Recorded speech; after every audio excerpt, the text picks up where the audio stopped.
Huyo, ini BMW model apa? Nampak banyak sporty yo. Ini adalah BMW 218i N Sport tahun 2020.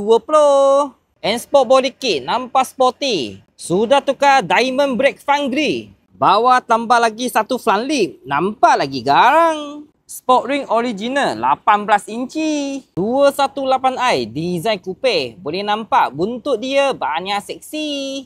Sudah siap pasang M4 spoiler. Dalam original full leather seat warna hitam. Dekat pintu lagi ada ambient light. Belakang ada aircon blower. Design coupe. Pintu tak ada tulang. Tengok depan leather seat. Design macam bucket seat. Lagi ada M logo. Wah, kereta ni dulu owner memang banyak jaga lah. Boleh nampak. Dia punya seat lah semua cantik lagi. Okey, dashboard. Lawa juga. Sikit calar pun tak ada lah.